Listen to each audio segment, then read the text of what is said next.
Good evening.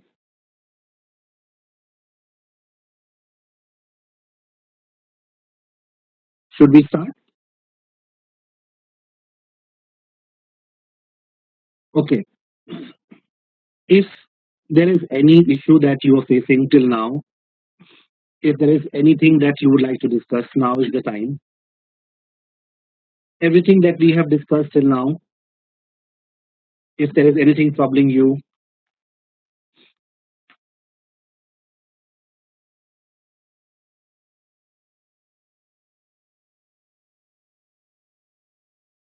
okay.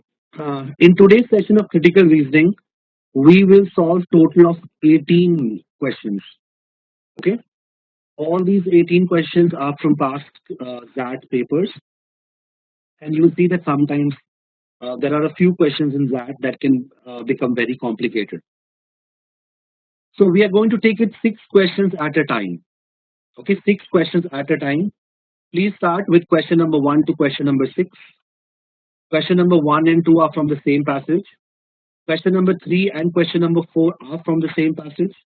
Question number 5 and question number 6, they are from the same passage. So please solve question number 1 to question number 6. I'll give you 20 minutes. Okay, 1 to 6, 20 minutes. Start.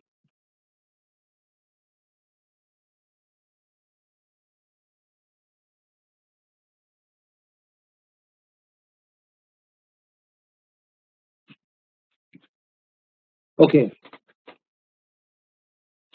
let us check now. I hope you all have completed these 6 questions. Question number 1 and question number 2 are based on this passage. In this passage, he's talking about Hume's theory. According to Hume, productive labor was the greatest asset of a country. Okay, and according to Hume, foreign trade was valuable. Why was it valuable?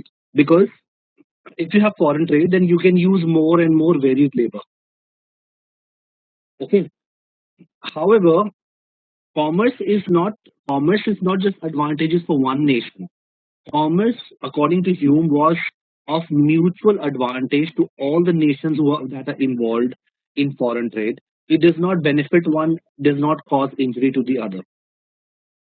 Okay, so he tells you that when you see increase of riches and commerce in any one nation, then instead of hurting, what does it do? It commonly promotes the riches and commerce of all its neighbors. Why does this happen? Why is it of mutual advantage? The reason is that there is emulation in rival nations. Rival nations emulate. Emulate means imitate, copy. Rival nations, they copy the strategies that is adopted by a particular neighbor. Okay, so the emulation in rival nations serves to keep industry alive in all of them.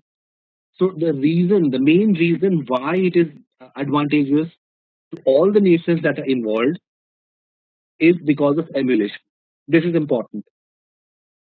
Based on this understanding, he asks you question number 1. The importance of foreign trade in the eyes of Hume was due to what? Why is foreign trade important? Number 5, because it allowed application. Application means use. It allowed the use of varied labor force in a nation. Number 4 is wrong. Okay, number 4, he's just playing with the words. It did not allow varied application. It allowed application of varied labor force. Varied application means you can use the labor force for many purposes. Okay, varied application means you can use the labor force in many ways. Whereas over here he tells you you can use more and more varied labor. Means you can use different kind of labor. All the labor may not be of the same kind. So there's a huge difference between varied application of labor force and application of varied labor force. It's actually number 5 and not number 4. People who mark 4. Okay. Number 1. Number 1 is also wrong, Mohit. He never says, according to Hume, foreign trade is important because it allowed the employment of surplus labor in a nation. Where did he say this? Where did he say that the labor is surplus? Of course not. Of course not. This was a supporting idea question. The answer was right there in front of you. Answer should be number 5. Did you understand? Why? Same passage, question number 2. As per Hume, free trade between nations was made advantageous by the outcome of what? By the result of what? So, by the result of means what is the reason? The question is, what is the reason? What makes free trade between nations advantageous? Number one is the result. Number one is the outcome. This is the outcome that you get. Okay? This is the outcome. This is the result you get. When you have foreign trade, the outcome that you get is there is mutual increases in riches in commerce. What causes this outcome? Okay? Answer is number 2. The reason is there is emulation of industrial activity by different nations. That is why number 2 is the answer. Okay, he's not asking you what is the outcome. He's asking you it is made possible by the outcome of what? So what is the result? What is the reason? What is the reason? What is the cause because of which you see that free trade is advantageous? The reason or the cause is there is emulation of industrial activity by different nations. So number 2 is going to be the answer for question number 2. Any doubt, anyone?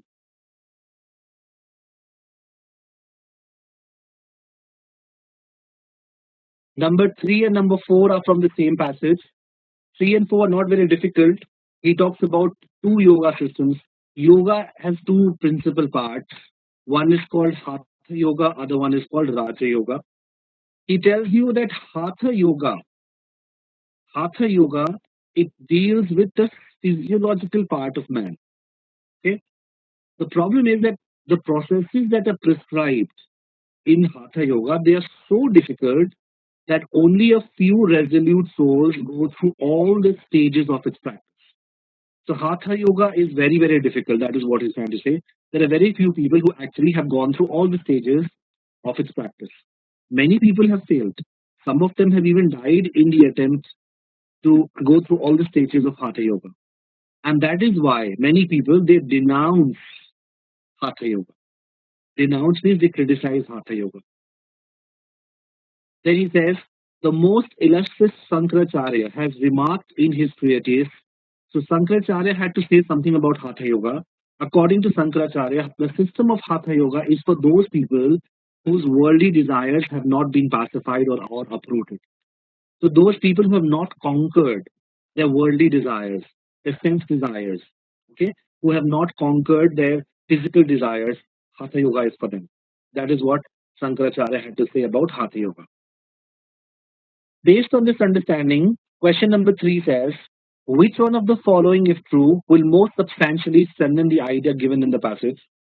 The idea is to prove that Hatha Yoga is very difficult. There are very, very few people who have actually been able to learn Hatha Yoga. How are you going to prove this? How are we going to prove this? Should be number 5. When you compare the percentage of students who have successfully learned Raja Yoga, you see that the percentage of students who have successfully learned Raja Yoga is more than the percentage of students who have successfully learned Hatha Yoga. So Hatha Yoga is more difficult than Raja Yoga. Okay. Number 5 is going to be the answer. Number 4, whenever you talk in absolute numbers, Avinash, whenever you talk in absolute numbers, your comparison becomes illogical. If you want to make a comparison, you'll have to compare in percentages.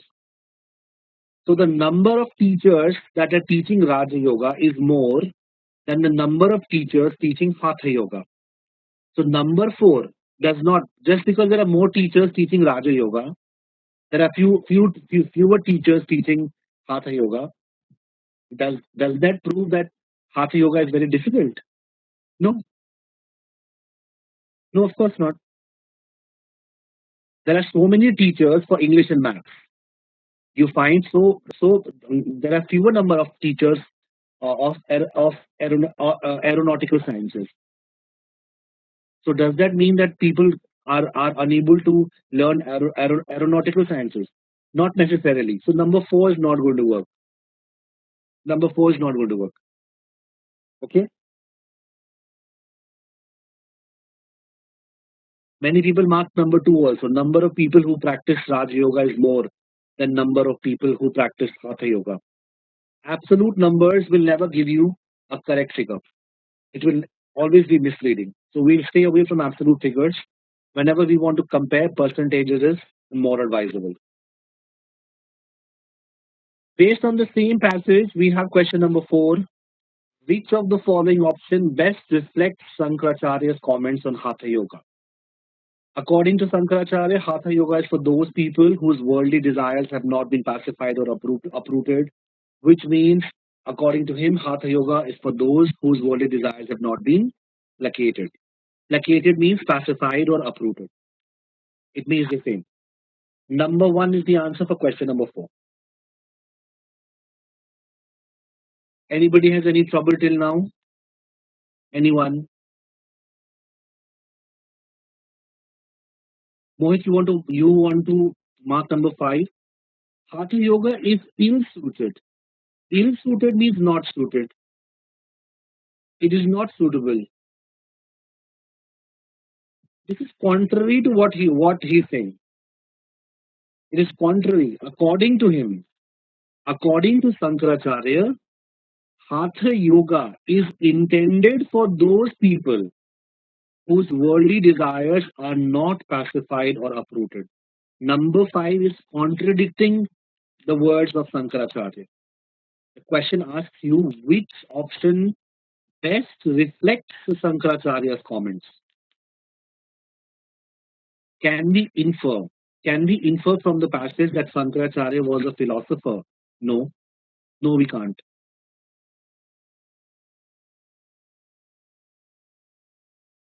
Just because over here it was denounced by all the philosophers, and then you say the most illustrious Sankaracharya. He's the most illustrious Sankaracharya. He's a Sankaracharya. That does not automatically mean that Sankaracharyas are philosophers. Okay. So question number four, answer is going to be one. Mohit, did you understand why five is wrong?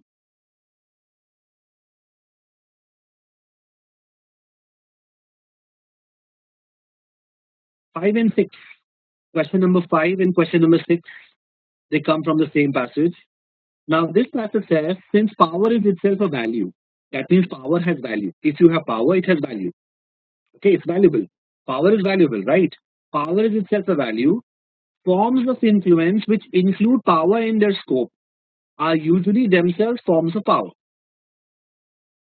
The meaning is that if you have influence, okay, if you have influence and you have influence over somebody who is powerful, then to the extent that you have influence, you are also indirectly powerful. So he explains this.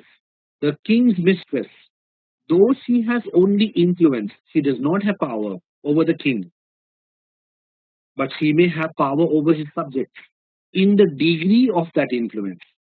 Means, let us say somebody is very powerful. Some people have direct power. For example, the king. Okay, the king is directly powerful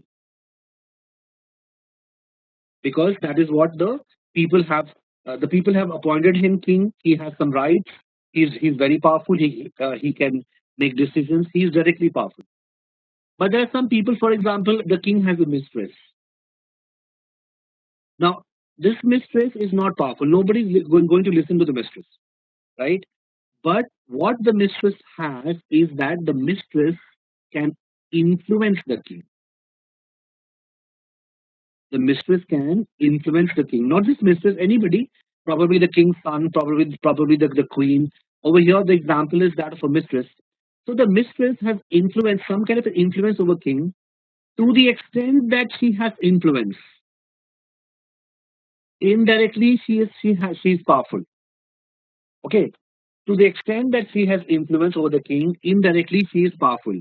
But her power is restricted to the kind of influence that she has. Her power cannot be more than her influence. So, for example, let us say the mistress has influence over the king on matters of food, for example. So, the mistress has influence over the king, but she has influence only on matters of food, right? So, in that sense, the mistress is powerful. When it comes to matter of food, she is powerful because she can influence the king.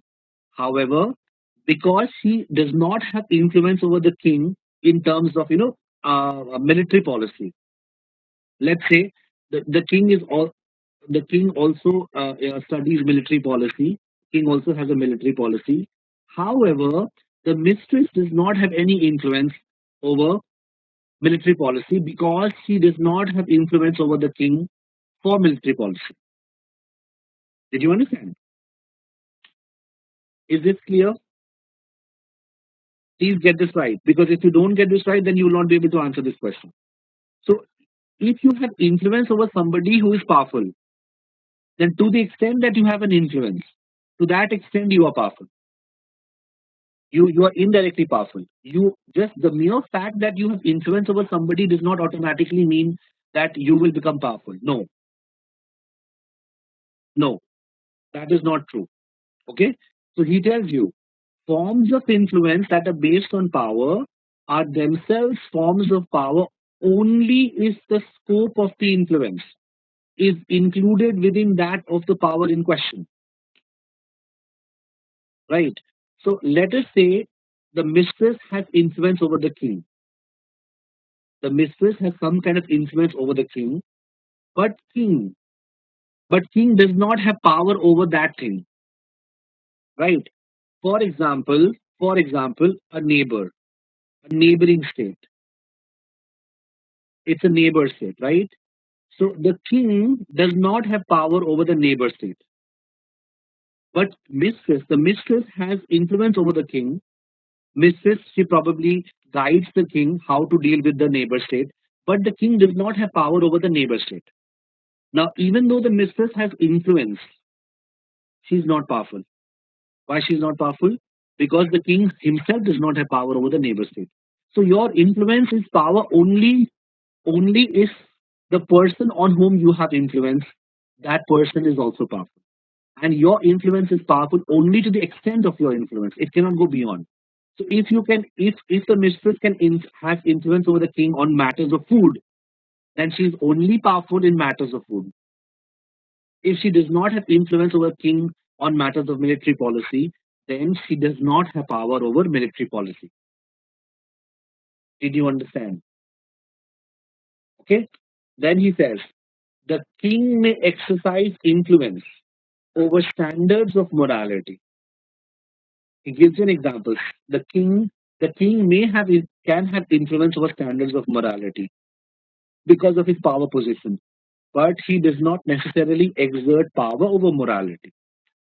This last line, it means that kings can have influence over standards of morality. Kings can decide what is right, what is wrong according to king. According to king, what is going to be treated as right, what is going to be treated as wrong. He can make a decision. Okay, he can make a decision about standards of morality, but he does not have power over morality. That means he cannot say that what I treat as right is always right, what I treat as wrong is always wrong. In my kingdom, murdering somebody, if you commit a homicide, that is not wrong, that is right, but that does not mean that he has power over morality. That means in his kingdom he can set standards, but these standards are not necessarily universal. If you go to another kingdom, then killing a person, committing homicide may be considered wrong. So he can influence standards of morality, but he does not exercise power over morality. This is what he's trying to say. Based on this understanding, okay, based on this understanding, let's see what we can do. Which combination of following statements will best summarize the idea expressed in the paragraph? Number one, strength of an influence determines its power. Yes. Okay. Strength of an influence determines its power. Yes. Influence will always contribute power to the wielder of influence that is beyond the scope of the influence. No. It cannot be beyond the scope of the influence. It always has to be within the scope of the influence. So if a mistress has influence over the king in matters of food, then indirectly she has power over king. But that does not mean that she has power over military policy. She has power over the king only on matters of food and not military policy. So the influence does not give you power beyond the scope of your influence. Number two is not right. Number three, many people believe number three is right. Proximity to authority is itself a source of power. No. The mere fact that you have proximity to somebody who's in authority does not necessarily mean that you are powerful. You have to have influence over that person. If you don't have influence, so even if you're very close, you have proximity to that person who is in authority. If you don't have influence, you are not powerful. For example, for example, a king will always be surrounded by guards. Yes or no? His bodyguards. Now the guards have proximity to authority. They have the most proximity to authority, isn't it? Our prime minister, our president, they always have guards. These guards have the most proximity to people who are in authority, the prime minister, the president, the king. But do they have influence? Will you call them powerful? No. They would be powerful only and only if they have influence. The mere fact that you have proximity to authority, it itself cannot be a source of power unless you have influence over that authority. So you are powerful only to the extent that you have influence. You may have proximity to someone, but if you do not have influence over that person, then what will happen? You are not powerful. Very simple. Number three is not right. Okay. Number four, therefore, it follows that number four has to be right. Forms of influence are power only if they can influence behavior. If they cannot influence behavior, then it is not power. Okay. Only the decisions can be influenced, not behavior. Avinash. कहाँ पे लिखा है? Where from where do you get this idea? Only the decisions can be influenced, not the behavior. So, by the way, to the extent that you can influence the decision, you are indirectly powerful. That is what he's trying to say. You may not directly have power, but if you can influence a person to change his decision, so indirectly you are powerful. Okay. So forms of influence are power only if they can influence behavior. If they cannot influence behavior, then it is not power. For example, if I have influence, if a mistress has influence over the king on matters of food, okay, but even though the mistress has influence over the king on matters of food, if the king does not listen to the mistress, will the mistress be powerful? No, that is common sense.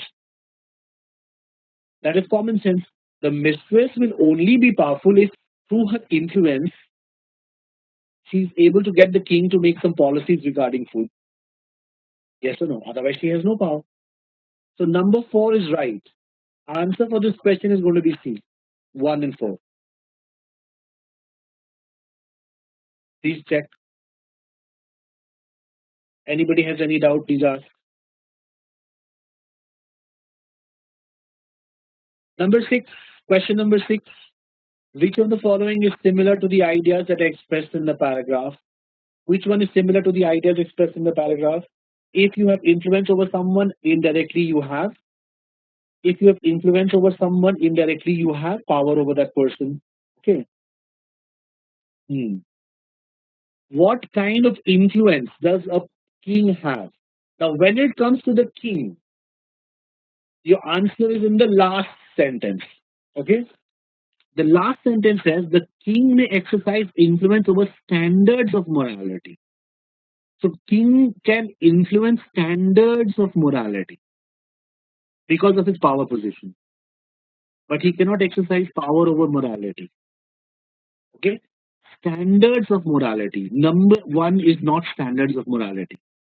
A king can influence what dramas are enacted by artists. So, number one does not talk about standards of morality. Number two, a king can influence who acts in dramas in his kingdom. Number two, again, is not standards of morality. Number three is going to be the answer. Because in number three, the king can indicate the appropriateness of dramas enacted. So, king can say whether something is good or it is bad. He can indicate whether something is appropriate or inappropriate. So he has, what does he do? He has influence over standards of morality. Number three is going to be the answer. Okay, what kind of prices you are going to charge for dramas? What drama audience should spend their money on? These are things that do not talk about standards of morality. Standards of morality means what is going to be considered good, what is going to be considered bad. Okay, so whether something is going to be appropriate or not appropriate, that is standard of morality. This is something which the king can influence or king can indicate. Number three should be the answer for question number six. Did you understand?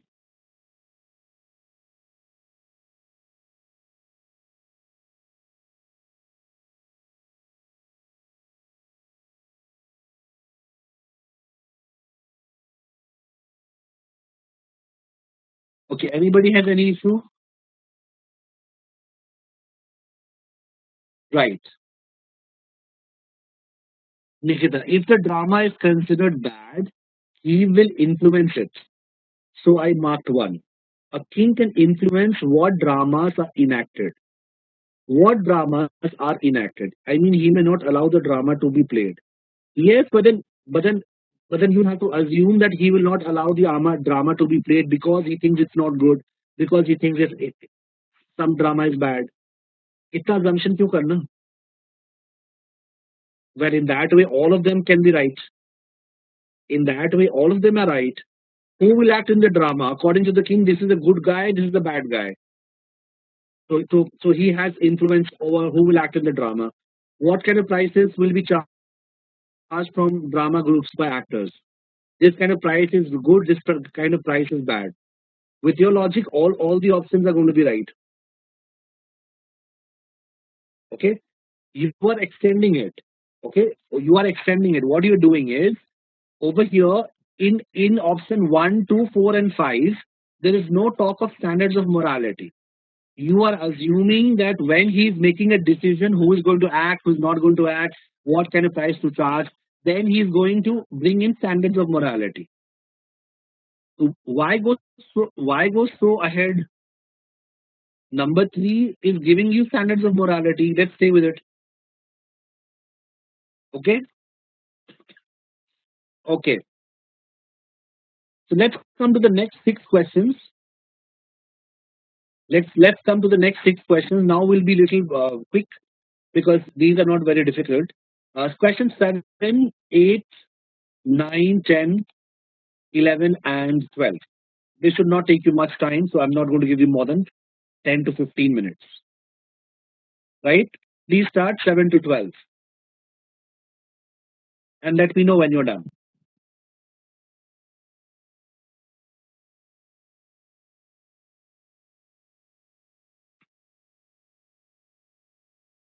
Okay, time is up. That is sufficient time. Question number 7 to question number 12. Let's take a look. Number 7. As man casts off worn out garments and puts on others which are new, similarly the embodied soul, casting off worn out bodies, enters into others which are new. So he's using as X, Y. Similarly, what does this mean? He's making a comparison. He's making a comparison. He's drawing an analogy. Yes. So of the following, which one best typifies this argument?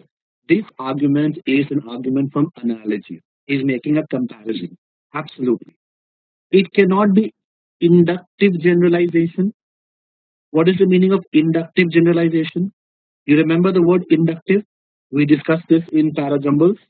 Inductive means when you talk about something specific, okay, you talk about something specific and then you make a conclusion about something which is general. You make a general conclusion because generalization means conclusion. You start by talking about something specific and then you make a general conclusion. That is called inductive generalization. That is not happening here. When he says as man, he is not referring to a specific man, he is talking about humans in general. Is it a predictive argument? Is he making a prediction that this is how people will do? No. He says, similarly, the soul, it casts off, it enters into others, it casts off worn out bodies, it enters into others which are new. So he's not making a prediction, he's stating a fact. Is it an argument from authority? We don't know whether these lines, whether this statement is made by someone who is an authority. So we can't say that this argument is from authority. Number three is gone. Most of you must have read option number four as casual arguments. But now you have to learn to differentiate the words. It is not casual, it is causal. Okay, the word over here you see is causal. Causal argument means, is he showing you a cause and effect relationship? Okay. Is he talking about a cause and effect relationship? Does he say that X is the cause and Y is the effect? No, he does not. So there is no causal argument. Okay. Next time, I don't know how many of you read this word as casual, but if that is what you did, then remember in XAT they are going to use this word a lot. These expressions which you see here, inductive generalization, causal arguments, okay, deductive also, deductive generalization. These are terms that they will use a lot in that. So remember, there's a difference between casual and causal. Causal means it's cause and effect. Whenever you see this term, just check and see whether he's using causal or casual. So for question number 7, answer is going to be 5. Question number 8. All the parliamentarians whom the reporter interviewed told that they had voted as per their conscience. Therefore, probably all the parliamentarians voted as per their conscience. Okay? It cannot be predictive argument. He is not making a prediction. Prediction means something that is going to happen in the future. He never makes a prediction. He says what has already happened. Okay? They probably, all of them probably voted. Means it has already been done. It's a done deed. Rohan, how can you make a prediction for something that's already done? Logical, logically also number 2 is not possible. Okay. Now, is this an argument from analogy? Is he making a comparison? No. Is this a generalization based on authority? No. I told you generalization means conclusion. No. Is this an inductive generalization or is this a deduction generalization? Does he talk about specific people and from there he talks about general all people? Or does he talk about general all people and then he talks about specific people? He first talks about specific people. Okay. What this answer should be inductive. First, he talks about specific people. From specific, he goes to general. I'll tell you how. Why is he talking about specific people? Because he first talks about those parliamentarians whom the reporter interviewed. So these are specific parliamentarians. Yes or no? These are specific parliamentarians. These are not all the parliamentarians. These are those parliamentarians that were interviewed. So they are specific parliamentarians. Based on what he found about these parliamentarians, he says all the parliamentarians voted. Now, when he's talking about all the parliamentarians, he's generalizing it. He talked to specific parliamentarians, and from there, he is making a conclusion about all parliamentarians. That is why it is an inductive generalization. Had it been the other way around, if he talked to all the parliamentarians and then he formed the conclusion that some parliamentarians they have voted according to their conscience, then it would have been reduction generalization. In the present case, it is number one. Is it clear? People who marked 4, did you understand why 4 is not right? Because 4 is going to be the other way around. When you move from general to specific, then it becomes deduction. Question number 8, answer is 1. Coming to question number 9, if you have no doubts over here, let's come to question number 9. Very, very easy question. He says, in this era of global capital flows, so much money is flowing throughout the world that there's no single country which can fight the problem of inflation effectively by tightening its monetary policy. So no single country has control over its policy. If the above is true, which of the following will most logically be concluded? Okay, what can we conclude? Number 5, we should conclude that citizens should limit their consumption, which will reduce the demand of products, thus reducing inflation. Okay, that is your opinion. This is not what you can conclude. This is your opinion. This is your suggestion. You are making a suggestion how to reduce inflation. No, number 5 is not concluded. It is your opinion. Okay. Number 1, can you conclude that changes in the cash reserve ratio by Reserve Bank of India will control the rate uh, uh, the rate of inflation in India? Absolutely not. He says no single country can fight the problem of inflation effectively by tightening its monetary policy. Tightening the monetary policy means changing the cash reserve ratio. So, number 1 is contradicting what he said in the passage. You are saying that if you make changes to cash reserve ratio, you will be able to control the rate of inflation. Whereas the passage says you cannot control it by your monetary policy. Cash reserve ratio is part of monetary policy, isn't it? Yes or no? So number 1 is not right. Answer for this question, very easy question. I don't know why you do not mark number 3. Answer for this question is number 3.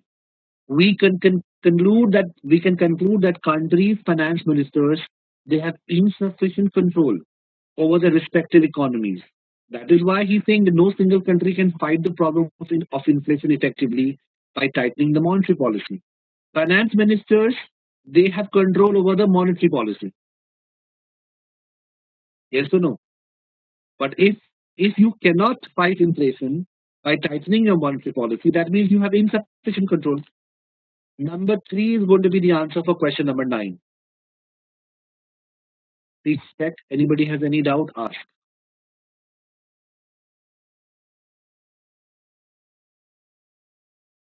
Okay. Question number 10. Number 10. He says, uh, when you look at experienced entrepreneurs, they actually share control.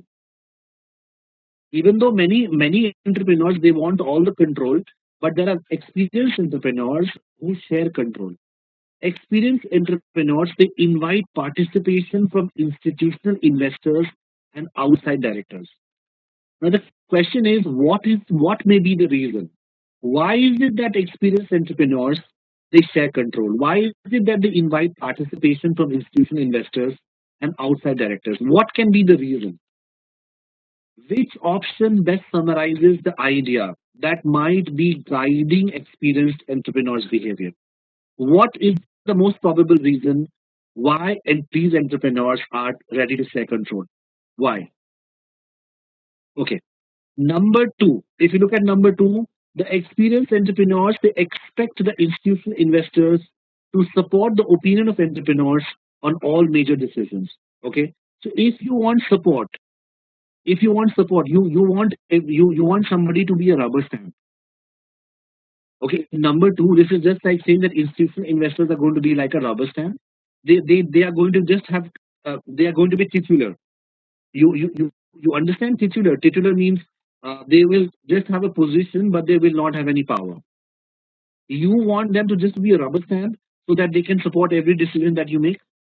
If that is the case, then why at all why at all hire them? If you don't want anybody to object to your decisions, then don't hire anybody. Why do you want to hire investors and outside directors? Number two cannot be the reason. Number two cannot be the reason. Okay. Number five, the more the number of influential people on board, the easier it is to raise finances. Okay.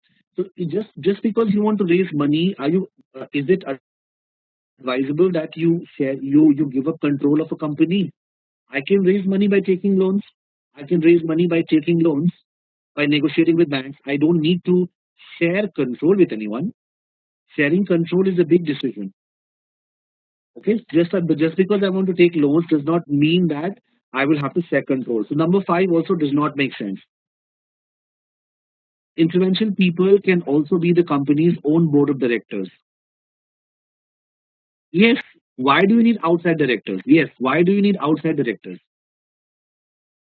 Why do you need outside directors? Okay, so you are assuming that these institutional investors, these outside directors, they are influential, and plus, why do you need outside directors? You already have your board of directors; they also can be influential.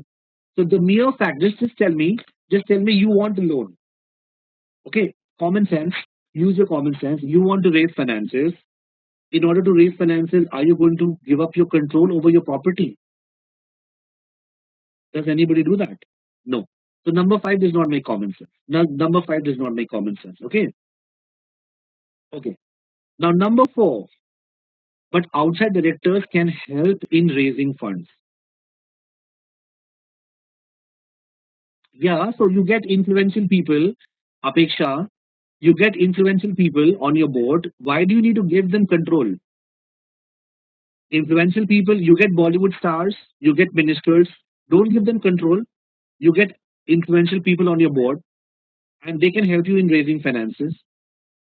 But the problem is, Apeksha, that your finances, whenever a bank will give you finance, they are not going to look at they are not going to look at the faces of the influential people who are on board, unless the bank is doing some kind of a fraud.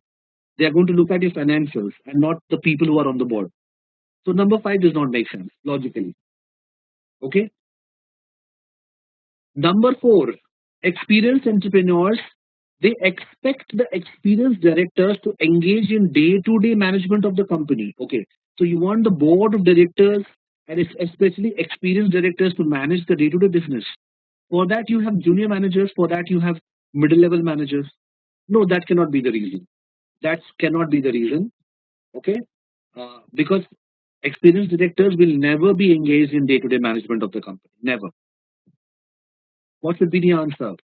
Number one, the most probable reason is that experienced entrepreneurs, they can be a sounding board. They can monitor the performance of the enterprise. They can be a sounding board. Sounding board means they can act like what? They can set the trend. They can develop a vision. They can set you on the correct path. They can tell you where to go, where not to go. They can give you a vision. Yes, they can give you wise opinions. They can give you a vision. That is the reason. That is the reason.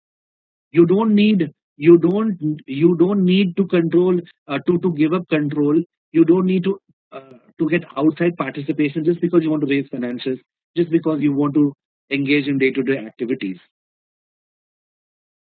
Okay, so the experienced entrepreneurs, in all probability, they want these directors to monitor the performance of the enterprise and not engage in day-to-day activities.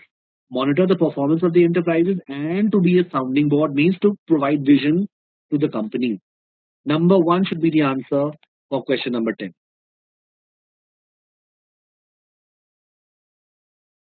Okay.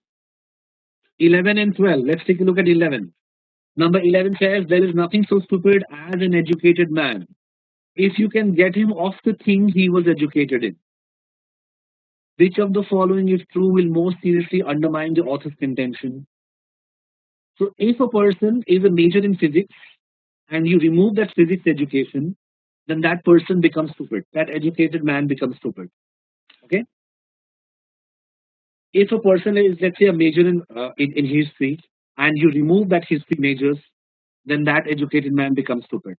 How can you undermine this author's contention? How? Okay. Some people are saying number three, the cost of a general education. Cost? I mean, cost से क्या मतलब? The cost of a general education has led to the unfortunate fact that a person's education is confined to one field. Does not make sense. Does not make sense. You are not undermining. If a person's education is confined to one field and I remove that field, then that person is not educated. You are supporting. You are supporting the author's argument. You have to weaken it. You have to weaken it. Number one should be the answer. If you can say that, listen, true education means not just exposure to one subject, but it is a well rounded exposure to major subjects. Okay? It is a well rounded exposure to lots of things. So even if you remove something that he is educated in, because he has a well rounded exposure, he is not going to become stupid. Major subjects, when he uses the word major subjects, that means all things that are of importance in life. All things that are important in life. For example, science, history, literature, arts, math, commerce. These are major subjects, isn't it? So he has a well-rounded exposure to major subjects. It is not that he is only confined to a particular subject. So I think the best answer that we can give to this person, if we want to undermine his conclusion, is number one. Number five, some people have marked education is one of the main causes of people recognizing their capabilities and developing them further. Yeah, but you are not undermining his conclusion. That is what he's saying. Education helps you in your capabilities. Education helps to develop you, but I'm going to remove your education. If I remove your education, you're going to become stupid. So number five is not answering the question that no, you will not become stupid. Number one answers the question. Number one says no, you will not become stupid because you have well-rounded exposure to all the major subjects. That is why number one is the answer. Okay? Did you understand? Number two, an educated man will not discuss things which he does not understand. So what? He may not discuss things, but according to the author, even if you don't discuss, you are a history major. If I take away history, then you will become stupid. Whether you discuss or you don't discuss, according to this passage, according to the person who's writing this passage, you will become stupid if I take away your history majors studies. So number two also does not address the question. Okay. Number four is not right. Number four is not right. Stupidity, like intelligence, is relative. And therefore it depends on the intelligence of the person's peers. So does that mean that if I don't take out, if I don't take away, if I do, you are not answering the question in number four. You're talking about something else. Number four does not prove that if I take away your education, if I take away your history major, if I take away you are a major in biology, I take away your biology education, you will become stupid. Number four does not answer the question. What is written in number four is right, Nikita, but it is not answering the question. These are all traps. Number four is just like number five, all goody goody stuff. It looks very good, but it does not answer the question. Does it prove? Does it prove that no? If you take away the education of that person, he's not going to be stupid. Okay. What have you written?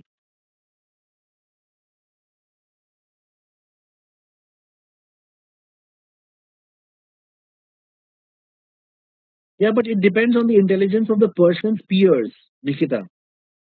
on the person's peers, not the person who's writing this argument. So according to this guy, you are going to be stupid. According to this guy, you are going to be stupid if I take away your education. Now you are saying that stupidity is relative. But how do you know that? How do you know that this guy is your peer? He can be anybody. So no, number four is not answering the question. Okay, number four is not answering the question.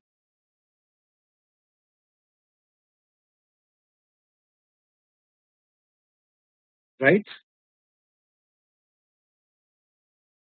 So you get him off the thing he was educated in.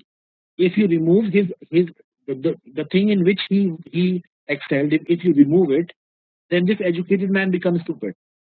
I will counter him by saying, listen, education does not mean that you become an expert in only one field. Education means that you have a well-rounded exposure to everything that is important in life. Yes, Nikita, I understand. Major subjects means that it's not just one thing. You are not paying attention. You get him off the thing that he was educated in. That means if you take away that one subject in which he has excelled or in which he has majored, then he becomes stupid. How will I counter this? I will counter by saying that listen, true education is not just one subject.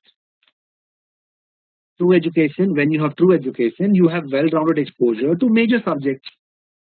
So you take away that subject, you take away that one subject in which he was educated, but that does not mean you would take away his well-rounded exposure to other subjects. Okay.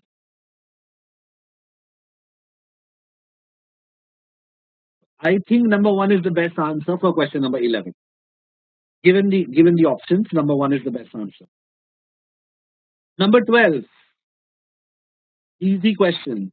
Ram, an economist, and Ramesh, an astrologer, had a debate. Ram said astrology does not work, it just cannot predict. It can predict better than your subject, reverted Ramesh. How will you come to know whether astrology is better at making predictions or economy or an economist is better at predictions? The evidence that best resolves the above debate will be number one. कैसे हो सकता है? How can it be number one? It has to be number five. Always compare the percentage of predictions that have come true. Always compare the percentage, not the number of predictions. No, the percentage of predictions. I am an astrologer. I am an astrologer. I have made 100 predictions. Out of these 100 predictions, 15 are true. Correct. I am an economist. Okay. I am an economist. I have made 10 predictions. Out of these 10, 8 are true. Okay. Now, a stupid person will think, oh, astrologer, see, 15 predictions are correct. An economist, only 8 predictions are correct. Astrologer, he's better at making predictions. Is that true? Is that true? No, it's not. Why?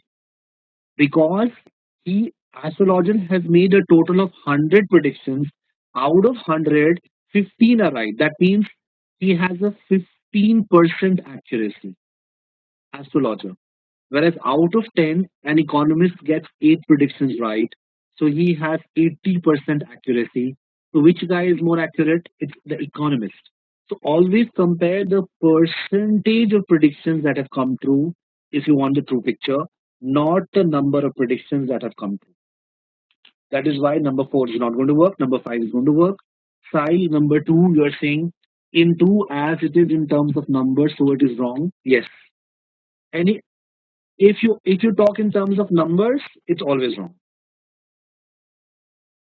Always. Okay? Because over here I have given you an example also why number 5 is right. Did you understand? Anybody has any doubt till now? Okay, let's come to next six questions. 13 and 14, they are from the same passage. You have 15 and 16 from the same passage, and 17 and 18 are standalone. Okay, so these are the questions. Please start from number 13 to number 18. 15 minutes. Start, please.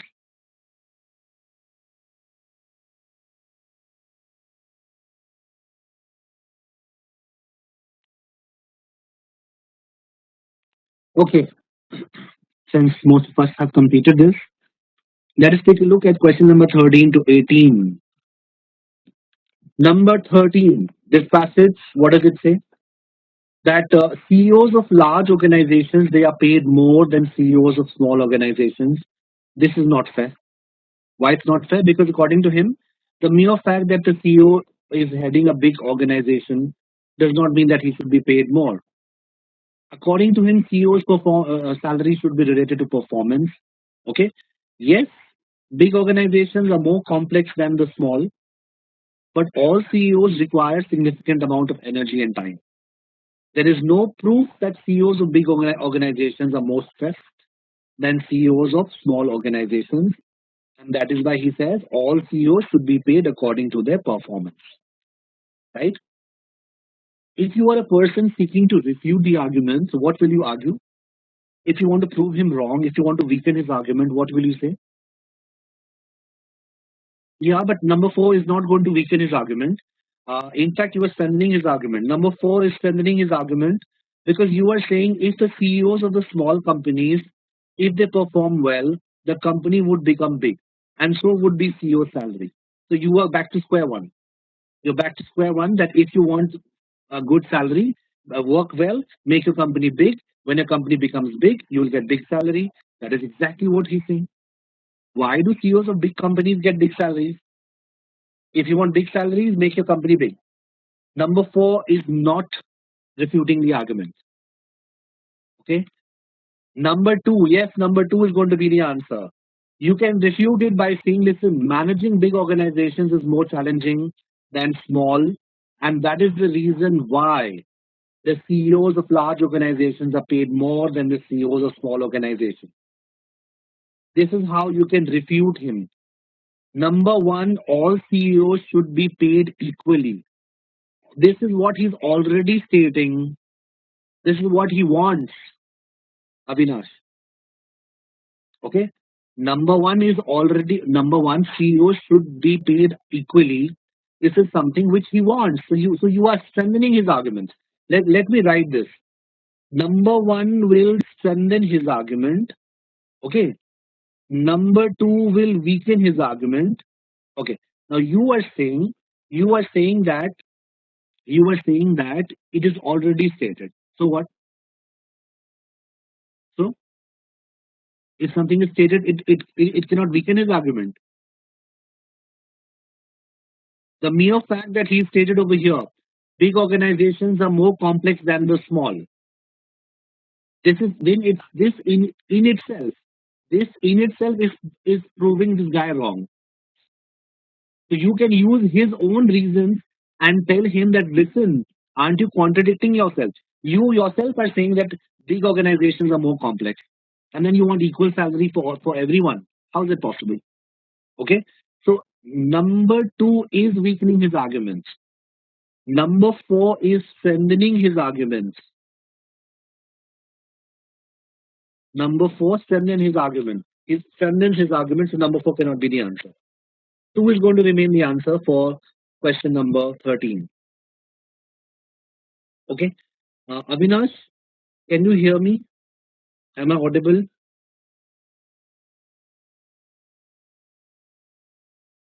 Avinash, I think he has logged off. Okay. Nikita, but he gives the justification of to himself. Yeah, according to him, CEOs require significant amount of energy and time in managing organizations. He uses the but. Okay, he says, of course, big organizations are more complex than the small, but everybody has to give significant amount of energy. Now I can refute him by saying that when you manage big organization, it is more challenging. This is the reason. Because you handle more challenges, this is the reason why you're paid more. What is wrong in that? I am not saying that all CEOs don't put in significant amount of energy and time. But the reason why CEOs of big organizations get more salary is because they handle more challenging tasks. That is the reason. Number two is weakening his argument. Okay, number two is weakening his argument, even though in the passage he has mentioned it and he has given justification for it as well. But I'm using his argument to prove him wrong. Okay, okay. Avinash, did you have any query? Because I think you logged off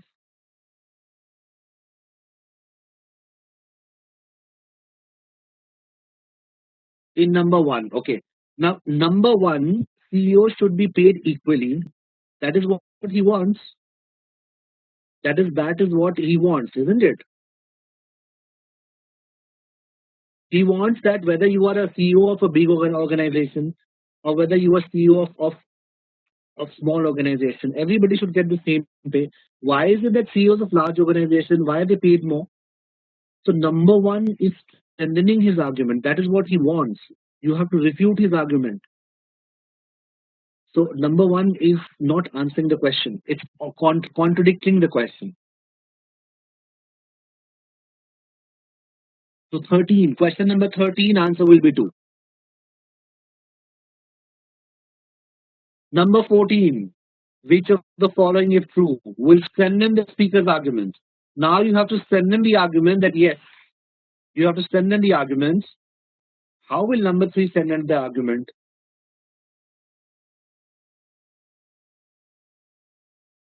You have to strengthen the argument that CEOs of small organizations also should be paid as well as CEOs of large organizations. What will you say which will prove this point? Number one, yes. Number one, CEOs of small organizations, they come from very good education background. This is another reason why you need to give them good pay. A pay as good as CEOs of large organizations. That there can be multiple reasons.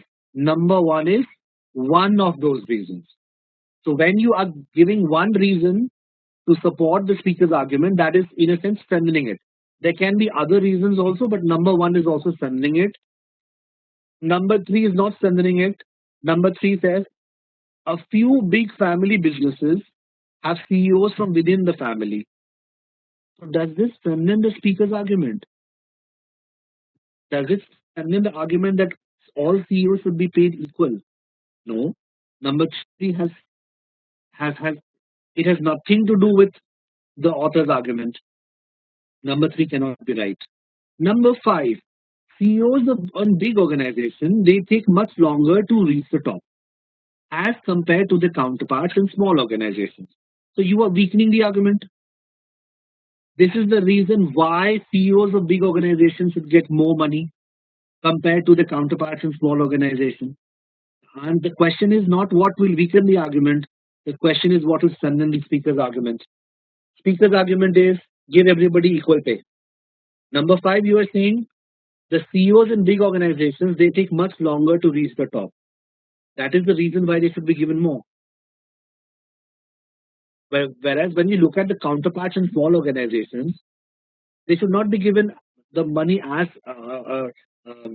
equivalent to the pay that is given to CEOs in big organizations because they have worked more, they have worked for longer. Number five is weakening his arguments, not strengthening. Okay, people who mark number five. Did you understand?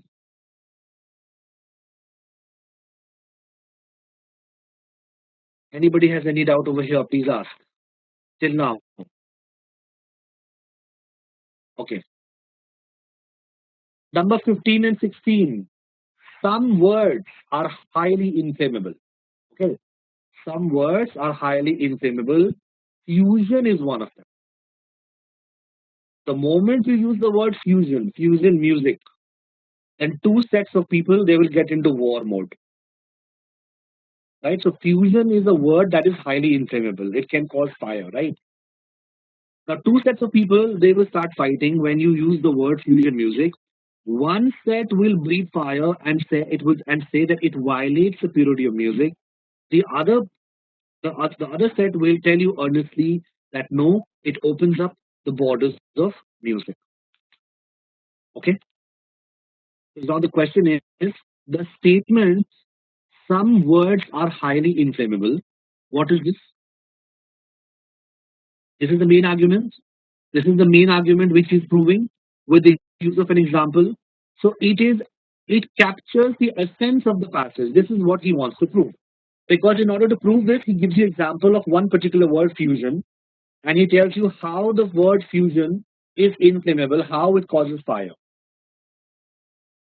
Number one is going to be the answer. Number two is not right. It is a linguistic embellishment. Linguistic means language. Embellishment means decoration. It is just a decoration. It is not required. It is just a decoration. Is it just a decoration? Is it just a decoration? No. If I remove these expressions, some words are highly inflammable. If I remove them, will this passage make sense? No. Because to prove that some words are highly inflammable, you have given an example of the word fusion. Everything you have done in this passage because you want to prove that some words are highly inflammable. It captures the essence of the passage. It is not a linguistic embellishment. It is not it is not decorative language. It is not flowery language. Number four, it is an unsubstantiated, dogmatic assertion. And it is not unsubstantiated. Unsubstantiated means he does not provide any proof. He gives you examples. He substantiates it. He gives you example of the word fusion. Okay, so number four automatically is gone. Is it a dogmatic assertion? Dogmatic means what? You have some fixed beliefs, fixed rigid beliefs. Okay, are his beliefs fixed? Are they rigid? Are they unsubstantiated? We don't know. We don't know. In fact, he's giving you reasons. He's giving you examples. So if it is giving you reasons and examples, how is it dogmatic? How is it unsubstantiated? You call something dogmatic if you don't listen to evidence, if you don't take into account the evidence. Okay? Highly inflammable means it can cause violence, it can create fire. Inflammable means it creates fire. It's damaging. Yes. It it can instigate violence. People can start fighting among themselves. Some words are highly inflammable. So for question number 15, answer is going to be one. Same passage, question number 16. Now, this is very, you have to read the question very carefully. From the purist perspective, for whose perspective? Purist. Purist kaun hai? This one. They will breathe fire and they will say it violates the purity of music. That's it. You're only concerned about their perspective, no, nobody else's. From the purist perspective, the war between the two sets of people can best be what? What is this war? This, yes, number three, this war is an attempt to preserve the core principles. Absolutely. Because according to them, if you use fusion music, then you are violating the purity. You are not preserving the core principles, you are violating them. Right. Number three is going to be the answer. Number three. If you want to mark number one, I think many people think, why is number one not right? If you want to mark number one is an ideological conflict between two sides, not just from the purist perspective, but from both perspectives. So number one is not the answer because it is an ideological conflict from both the sides, not just from the purist perspective. Whereas the question is asking you from the purist perspective. You have to look at it from only one angle. So the purists, what do? This war So through this war, they try to preserve the core principles. Number 16, answer is 3. Okay. 17 and 18 are going to 17, yeah. 17, Sai, normally purists mean who believe in traditional rules. Because, yeah, they want to maintain the purity of something. They want to maintain the purity of something, Sai. Purity of traditional rules, purity of anything. They are called purists. They don't want any kind of mixture. Okay. Question number 17. Unlike retail outlets, where items can be purchased in any number of units, in supermarkets, in supermarkets, items are grouped in bulk packages. Now, this bulk buying, it offers savings to the customer. Okay, the option to buy at wholesale prices by buying in bulk, it makes supermarkets a practical choice for budget-conscious consumers. So, people who are budget-conscious, according to him, if you want to save money, then you should purchase at supermarkets.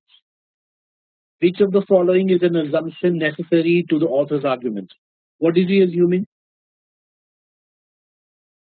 Number five, number one, number five. He's assuming that whatever savings you will get when you purchase bulk packages, the savings are more than the inconvenience you will face because you will be unable to purchase in any number of units that suits your needs.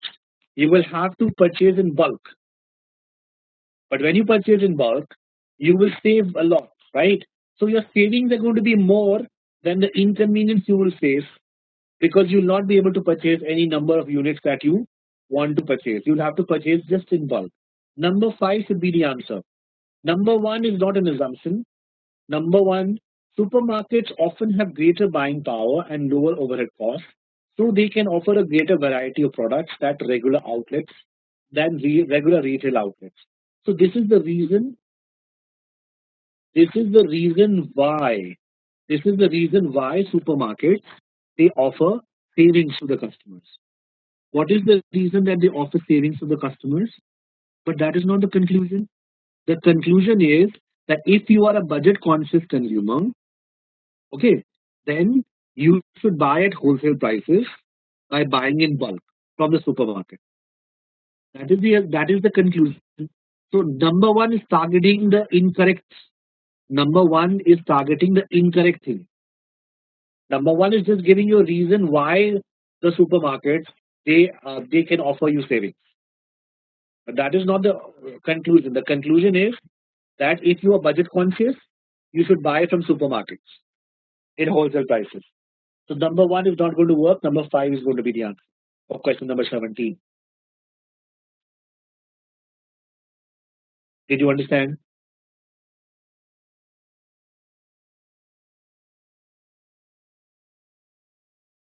And final question. Indigestion, acidity, unable to sleep. Don't spend the time tossing and turning. Take magic for a sound, restful sleep. You will soon fall asleep and wake up refreshed and energized. Remember, remember magic when you are suffering from acidity and you need that sleep. All of the following are claims of magic except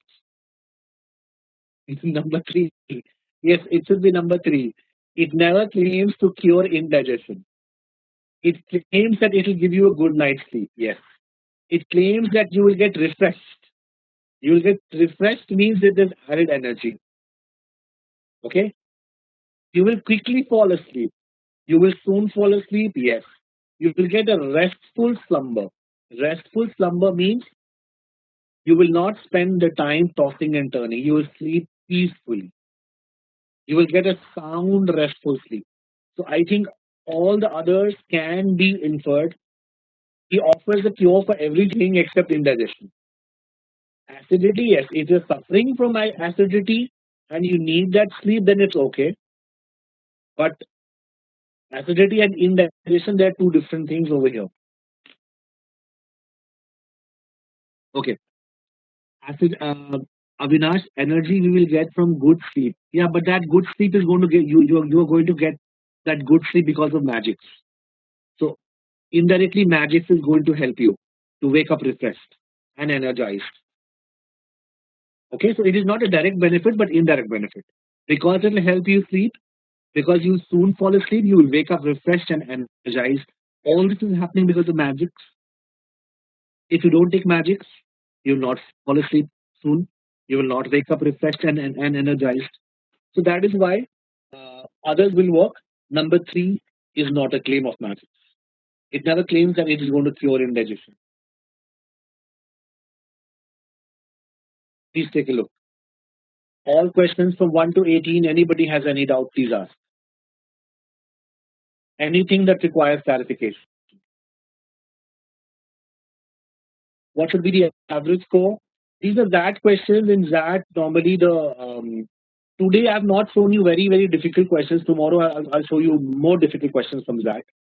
Out of 18, I think that will be around 9, 10. 9, 10. Okay. Okay. Anything you did not understand, anything requires clarification, please ask.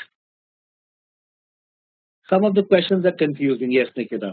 And believe me, if you come to the practice session, I mean, when you have when you have gone through these kind of questions, when you have gone through these kind of questions, you will be better prepared to face the kind of material that they give you in that. Okay. Are these the GMAT level questions? GMAT critical reasoning is pretty different. GMAT critical reasoning, it is kind of different. Okay. Um, some of them are easier, yes, but I cannot generalize it because in GMAT critical reasoning also can be very difficult. I think, you know what I think. I believe that when it comes to CAT will follow GMAT pattern of critical reasoning. CAT does not give you very difficult questions. They will stay on an average level questions of critical reasoning. When it comes to that, sometimes that can give you questions that will simply blow your mind. Okay, why is that so? Because that will use LSAT. That uses LSAT papers. LSAT is the paper that is given by aspirants of law. Yes, right. Now, as a lawyer, you simply cannot become a lawyer if you don't have absolute, mind blowing critical reasoning skills. If you don't have mind blowing critical reasoning skills, you cannot be a lawyer, right? So, in LSAT papers, the kind of critical reasoning that you see in LSAT papers, that is something which you can see in that. Should I solve LSAT questions for practice? Why not? Why not? Yes, you can. You can. Uh, and Nikita, if it's possible, don't concentrate on LSAT India. Okay, try to get LSAT International. The US LSAT, that is of better quality. The questions are very good there. But that's only if you want to really, if you want to really master critical reasoning. Okay. LSAT. I will search for it. If I have, I'll give it to you. Okay. GMAT. Yes. Are you a GMAT aspirant? One third of the verbal paper is critical reasoning. Okay. But do you have at least 2 years of work experience, Nikita? 3.5. Okay, good. Very good. In that case, it's very good. Yes, then you're eligible. You need at least 2 years of work experience for GMAT.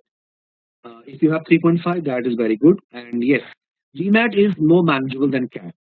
Okay, because in GMAT verbal, you have only three. There are only three questions. One is critical reasoning, one is sentence correction, which is error correction, and the other one is reading comprehension. And the level of reading comprehension is pretty average.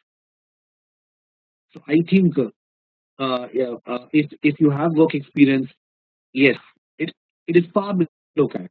It is far below CAT, Nikita. Okay, Sharad, 3.5 years minimum. No, 2 years minimum. For GMAT, you need minimum of 2 year work experience.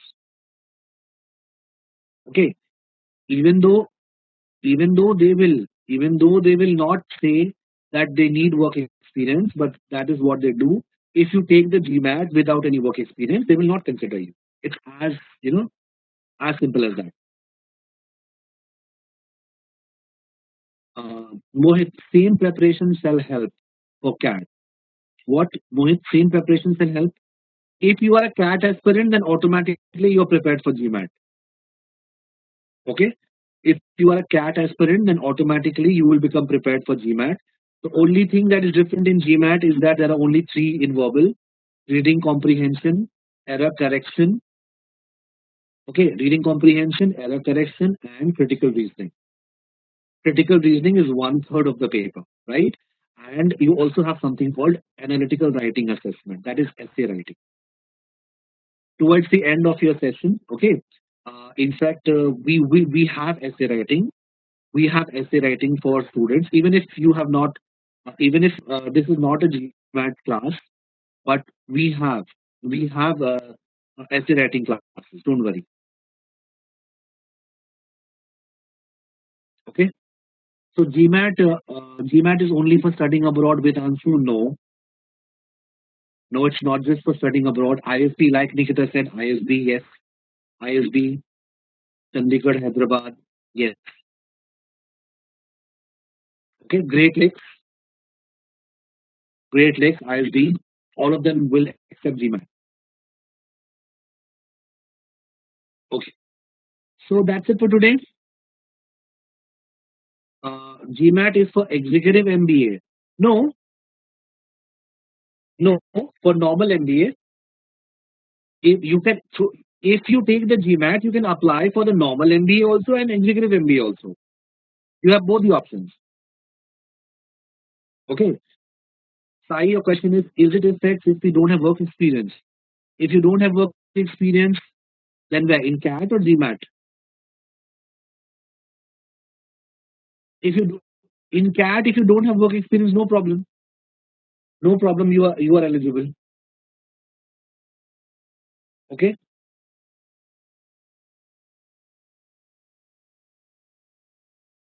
And by you never give an exam. You always take an exam with Anshu.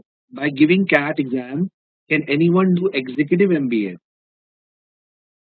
Uh, can you do executive MBA by taking the CAT? Yes, yes, you can apply. For example, see, I'll tell you what happens. I I and Nitin sir, we take the CAT and that every year because we need to check what kind of paper you are getting, isn't it? We take CAT and that every year, right? They look at our age. When we fill in our date of birth, it is obvious to them that we are not 22-year-old, we are not candidates. So what happens is that they start sending us. You don't get those mails. They start sending us mails. Every year I get mails that I can use my CAT score and I can join executive programs. Every year we get those mails both from that as well as CAT. But you don't get that mail. Why? Because you are below 30. If you are below 30, I don't think they are going to give you. But when we fill work experience 15 years, we fill our date of birth, and we have 15 years, 20 years work experience. So automatically after CAT, they start sending us all executive MBA brochures or literature on our email. That happens every year. Okay. So yes, with your CAT score, you can apply for executive MBA. You can. Sai, what was your question? If we are non-BTech means, if you're non-BTech means if you're not an engineer. If you're not an engineer, then can you get? Your question is, if you're not an engineer, will you get into IMs? Yeah, why not? Why not? Is there a rule that you will not get into IMs? See what happens. Engineers generally have better analytical skills. So when it comes to quant, they are better. Okay, they are better than other students. So they score a lot in quant. The average percentile increases a lot. Not every engineer is very bad in verbal. Almost entire India is, there are very few people who are very good in English. Otherwise, everybody we are average. We are average, followers of English. So because they're very good in quant, that is what pulls up their score, and that is why you see that many engineers they actually make into IIMs. But that does not mean that if you are a non-engineer, you will not get into IIMs. Okay.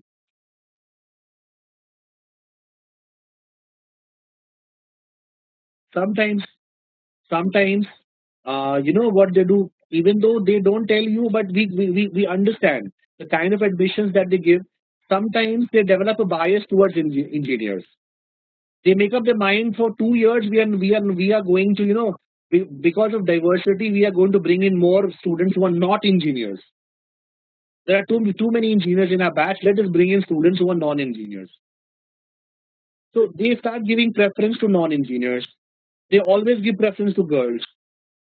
IMs, they have a very soft corner for females. Okay, so if there's a male and a female with the same score, they're going to call the female. Okay, and you are doing BBA. How will it be beneficial? BBA will be beneficial in the sense that when you actually get into an MBA college, then the kind of things that they're going to teach you in the first and second semester, you have already covered in your BBA. BBA covers the first and to a large extent the second semester of MBA. Okay. Vedanshu, your question is those aspirants who have work experience, do they get more privilege? Yes. I mean, that will depend on what kind of work experience you have. Okay. When if they call you for an interview, they will grill you a lot on your work, and they will try to find out whether you are actually working in some substantial, you are doing some substantial work. They're not concerned about your position. The position is not as immaterial as the kind of work that you do. So how you present your work, that is going to put an impression. They don't just call you on the basis of your CAD score. They call you on the basis of your CAD score, your academics. They call you on the basis of your academics. Then they have that, yes or no, written ability test. CAT is just the first point. CAT is just because there are so many candidates. They need to remove some candidates. They need at least people who get 99, 98, 99 percentile. If you're not in the 98, 99 percentile, then get lost because they don't have that many seats. So the first thing they will do is that they will take out everybody else. Only those people who are 98, 99, you are eligible. Then slowly, steadily, they will start taking out other people. They will look at academics. They will look at work experience. They will take a VAT. They will take an interview. That is how it works. So yes, if there are two candidates, everything remaining the same, one has work experience, one does not have work experience. The one with the work experience should be preferred. If you don't have work experience and you have taken a gap, if you don't have work experience and if you have taken a gap, then you'll have to substantiate it. There must be a reason. There must be a reason. If you can provide that reason, then it's okay. Okay, you have a gap with work experience means you worked and then you took a break. Is that what you're trying to say? You worked and then you took a break. Yes, again, you'll have to substantiate why. You will have to substantiate. You can say that I am preparing or I was preparing. So I wanted to devote all my energies, and that is why. You need to be very truthful. You need to be very truthful. We try to, in interviews, we try to build castles in the air. No, they know. They have also been students. They actually don't mince words. They actually they interview thousands of students. Okay, so they know. So you have to be truthful. Sorry, you're saying I will complete my BBA this June. Yeah, so what?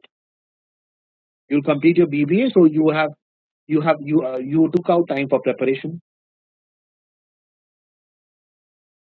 Vedanshu, you were saying, what if I say I worked in some NGO? Were you getting paid for it?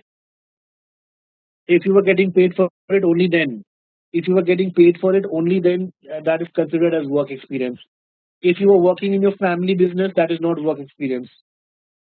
Your father has a business and you were working with your father, you were assisting him, that is not that they will not consider that to be work experience. Yes, they will ask for salary slip, PF slip, all that stuff. Yeah, during verification, right? Okay, okay, everything clear?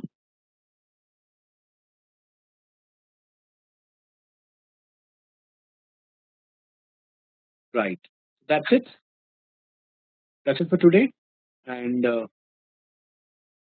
see you tomorrow. Tomorrow we'll have one more session on critical reasoning. I'll show you more questions from that. Okay. Okay. Take care, all of you. Good night.